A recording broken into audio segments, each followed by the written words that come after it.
Muy buenas tardes. Entonces, vamos a empezar con la última parte del análisis estructurado, que está relacionado a un diagrama de transición de estados y el diccionario de datos. Un diagrama de transición de estados lo que hace es enfatizar el comportamiento que el sistema tiene a lo largo de un determinado tiempo. ¿Eso qué quiere decir? Que nosotros con el diagrama de transición de estados podemos determinar en un momento determinado cómo está el sistema. Si está esperando a que se introduzcan datos, si está procesando datos o si está comunicando datos, por ejemplo, ¿no? Un diagrama de transición de estados sirve para especificar el proceso de todo el sistema o para especificar cada uno de los procesos de un diagrama general del sistema. Entonces, nosotros podemos utilizar un diagrama de transición de estados para especificar todo el sistema, es decir, como si estuviéramos viendo solamente el diagrama de contexto, que solo tiene un proceso y se identifica con el nombre del sistema, o cada uno de los procesos que se encuentran en el diagrama general del sistema. Podemos utilizar el diagrama de transición de estados para eso. Un diagrama de transición de estados se compone de rectángulos que van a representar estados, que son circunstancias y atributos en un tiempo dado. La mayoría de los sistemas tienen un estado inicial, como vamos a observar, y un estado final, que son reconocibles. Además, un sistema puede tener decenas de estados posibles. Podemos tener varios estados, no uno, dos, tres, cuatro, sino varios. Las flechas que indican el cambio de estado de uno al siguiente, ¿no? Además, para completar el diagrama de transición de estado se necesitan las condiciones que causan un cambio de estado. Una condición que vaya, que diga, esta es la condición, esta es la acción, para que vaya de uno a otro estado, ¿no? Las acciones que el sistema toma cuando cambia el estado, como les decía. Entonces, nosotros podemos decir, eh, siempre se tiene, siempre se tiene un estado inicial. Podemos suponer acá un estado inicial.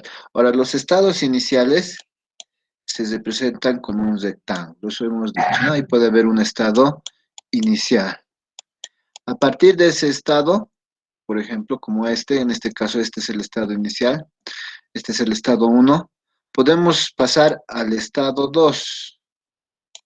Del estado 2 podemos pasar al estado 3, ¿no? Este es el estado inicial, como estamos diciendo, puede haber más estados aquí, y este es el estado final. ¿Cómo sabemos, cómo sabemos que es un estado inicial? Sabemos que es un estado inicial porque hay una flecha que me dice que ese es el estado inicial. ¿Cómo sabemos que es el estado final? Porque ya no hay las flechas, estas flechas que me dicen que hay una transición de estados. Entonces, para pasar de un estado 1 a un estado 2, debe haber una condición, algo que me diga que se va a pasar del estado 1 al estado 2. Y luego las acciones por debajo. ¿Qué son las acciones? Como decíamos, las acciones son lo que va a hacer el sistema cuando cambie el estado, ¿no? Sí, las acciones que el sistema toma cuando cambia de estado, lo que hace el sistema cuando cambia de estado. Entonces, para pasar de un estado 1 a un estado 2, debe haber una condición. Y la acción, lo que el sistema hace para pasar del estado 1 al estado 2. También se pueden armar bucles con estados, por ejemplo, del estado 3 al estado 1. Puede haber un bucle, ¿no? Y ahí nosotros vamos a tener una condición y una acción, ¿no? ¿Por qué? Porque a veces los sistemas van de, vuelven a esperar. Por ejemplo, tenemos un sistema que está comunicando datos y va a volver a esperar que se introduzcan datos, ¿no? Entonces, vuelve al estado inicial. No se puede dar eso. Por ejemplo, del anterior sistema que hemos estado trabajando en los ejemplos, tenemos, vamos a trabajar con todo el sistema. El sistema es el sistema de control de inventarios, almacenes, ¿no? Que estábamos trabajando, control de almacenes para una empresa de zapatos, ¿no? Entonces, como ven, ¿cuál es el estado inicial? Este es el estado inicial. Los sistemas están en espera, ¿no? En espera. Entonces, ¿cuál es la condición para cambiar de estado? Que se presione inicio, ¿no? Cuando presionamos inicio, ¿qué hace el sistema? Esta es una condición. ¿Qué hace el sistema cuando presionamos inicio? Va a desplegar un menú. Esta es la acción que realiza el sistema. Entonces, ¿qué va a pasar? Se va a ir de en espera a mostrar menú. Este es otro estado. Este es otro estado. Nos va a mostrar un menú. En ese menú seguramente vamos a tener tres opciones: registrar ingreso, calcular stocks, registrar venta, por ejemplo. Entonces tiene que haber una condición para que de este menú nos vayamos a alguno de estos otros estados. Esa condición, ¿qué va a ser? Seleccionar una opción. Vamos a seleccionar una opción. Esa es una condición. Entonces, al seleccionar una opción, registrar ingreso, calcular stocks, registrar venta, por ejemplo, ¿qué debe aparecer? Se debe desplegar una nueva ventana. Eso es lo que hace el sistema. Entonces, esa es una acción. Hacemos eso y podemos ir a cualquiera de estos tres estados paralelos. Podemos registrar ingreso, pero no podemos calcular stock o registrar venta, ¿no? Podemos calcular stock, pero no podemos registrar ingreso al mismo tiempo y registrar venta. Solo se puede ir por una de estas opciones. Ahora, entonces, ¿qué es lo siguiente? Lo siguiente es que nosotros vayamos y ingresemos alguna descripción. Por ejemplo, si voy a registrar el ingreso, hay que ingresar la descripción de zapatos: talla, color, número, cantidad, precio, ¿no? ¿Eso qué va a hacer? Que se actualice el stock. Lo de arriba es la condición y lo de abajo es la acción, ¿no? Si vamos a calcular stock, vamos a ingresar una descripción. Esa descripción va a ser determinar el stock de todos los productos, de un determinado producto. ¿Qué va a hacer el sistema? El sistema va a determinar el stock. Entonces, lo de arriba siempre es la condición y lo de abajo es la acción. Lo mismo, voy a registrar una venta. Si estás registrando una venta, vamos a ingresar una descripción. Esa es la condición. Estoy registrando que se están vendiendo 3 zapatos de una marca, 2 zapatos de otra, de tales colores, etcétera. ¿Qué tiene que ocurrir? El sistema tiene que actualizar el stock. Esa es la acción. Actualiza el stock. Cuando hacemos venta, el stock seguramente se va a disminuir, ¿no? En cambio, cuando registramos ingreso, el stock seguramente se va a aumentar. Y de estos vamos a pasar al último estado, que es la de mostrar confirmación. La de mostrar confirmación tiene que ver que se ha hecho la operación, ¿no? Resultado exitoso. Si ustedes quieren, tranquilamente nosotros podríamos tener un estado, así una transición de estados. Desde muestra confirmación a nuevamente en espera, ¿no? ¿Cuál podría ser la condición? ¿Cuál podría ser la condición? Muestra confirmación es que ya se ha procedido a calcular, actualizar el stock, calcular el stock, ¿no? Hemos disminuido, hemos aumentado. Aquí la condición puede ser, si estamos hablando, eh, para volver a espera, la condición puede ser, por ejemplo, mm, podemos pensar aquí que nosotros queremos seguir con alguna transacción. Entonces, Podemos poner eh, otra transacción,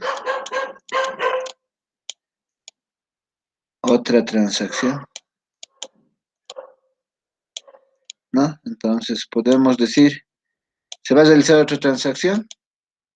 Si se va a realizar otra transacción, aquí el sistema va a desplegar alguna opción.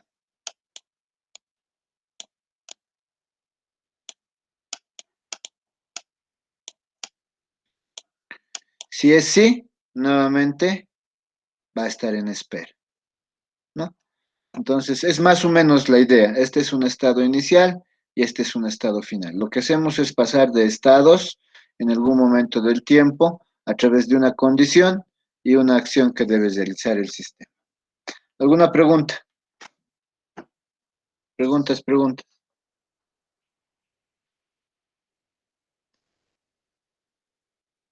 Ok.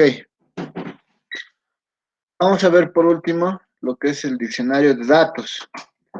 Diccionario de datos no es nada más que un listado que se ha organizado con todos los datos pertinentes del sistema. Datos de las entradas, de las salidas, de los almacenamientos y en algunos casos de cálculos intermedios.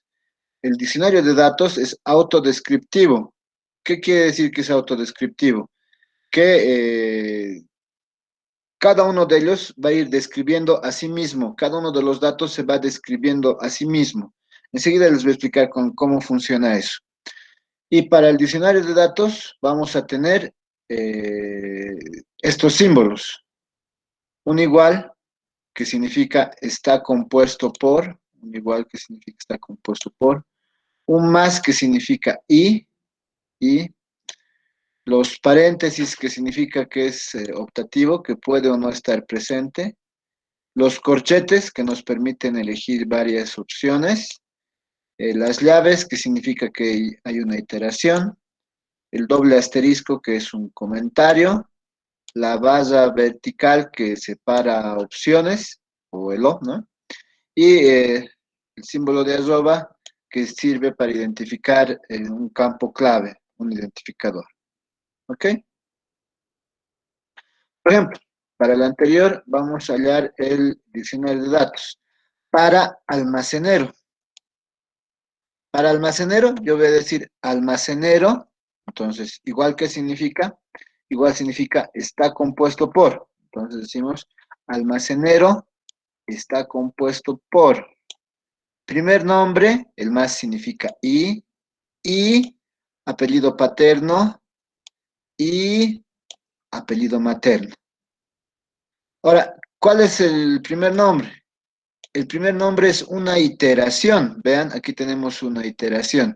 Si quieren, nosotros podríamos poner de cuántas letras puede ser el primer nombre en la iteración. Por ejemplo, un nombre puede empezar de 3 letras y puede ir hasta, me imagino, 10, digamos. Ya. Entonces, es una iteración de 3 letras hasta 10, ¿no? Apellido paterno está compuesto por igual, otra iteración. Y el apellido materno, igual, está compuesto por otra iteración. A esto nos referimos que es autodescriptivo. Vean, almacenero se describe de esta forma y cada uno de ellos lo estamos describiendo en la parte inferior. Primer nombre está describiéndose aquí. Apellido paterno está describiéndose aquí. Apellido materno está describiéndose aquí. Por eso es autodescriptivo. Por eso es autodescriptivo. Veamos otro, para zapato.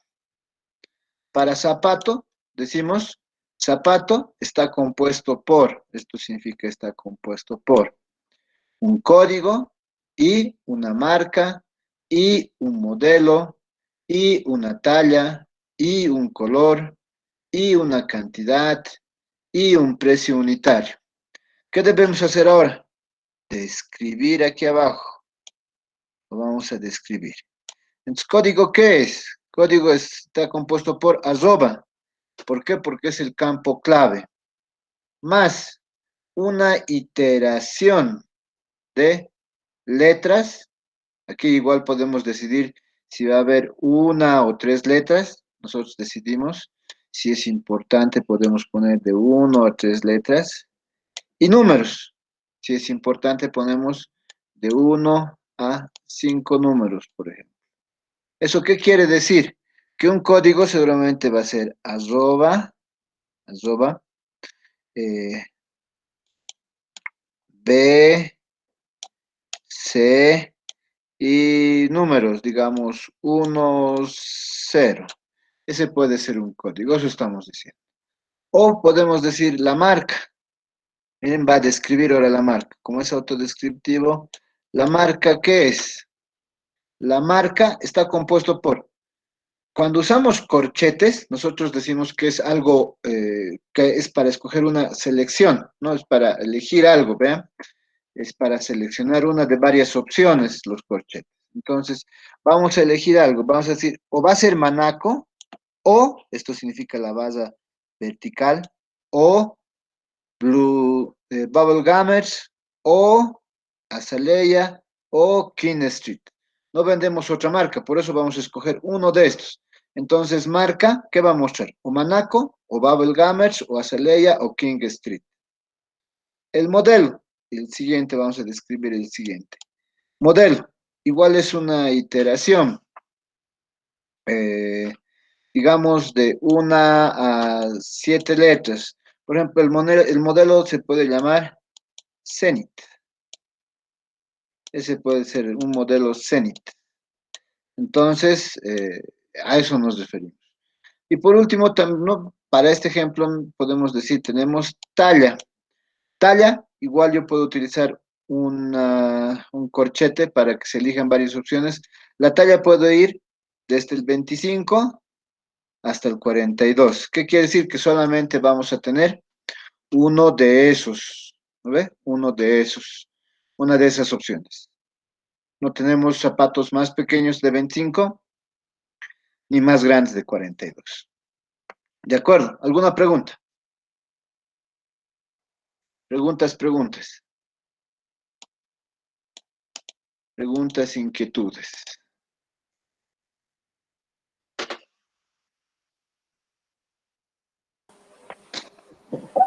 Ninguna. Ah, no, licenciado, una consulta. Dale.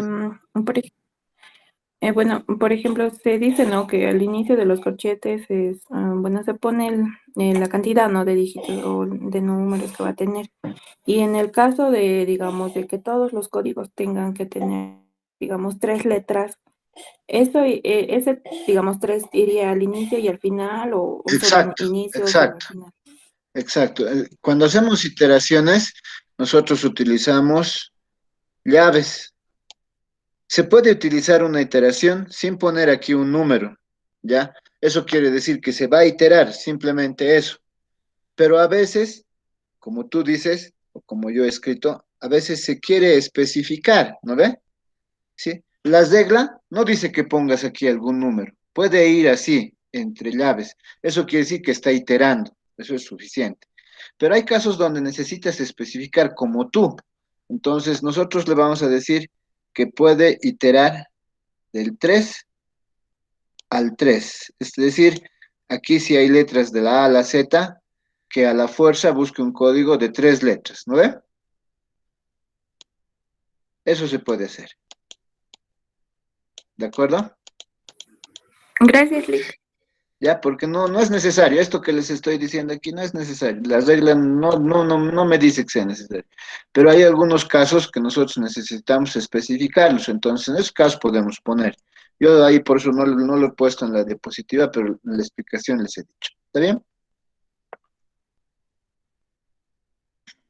Ya, escúchenme, entonces, al igual, esta tarea la van a presentar el siguiente jueves, no este que viene, sino el siguiente jueves. Entre este jueves y el martes de la siguiente semana vamos a hacer el ejemplo que les había prometido, eh, que por falta de tiempo no lo he terminado, pero ya lo voy a tener listo para el martes, ya, para el jueves. Esta práctica, la tarea 3 la voy a publicar hasta más tarde y se tiene que realizar hasta el siguiente jueves. ¿ya? Hasta el siguiente jueves. ¿Está bien? ¿Ok? Sí. Sí, está bien, Nick. Sí, Ya, Nick. listo. Entonces, si no hay dudas, no hay más consultas, vamos a detener la grabación.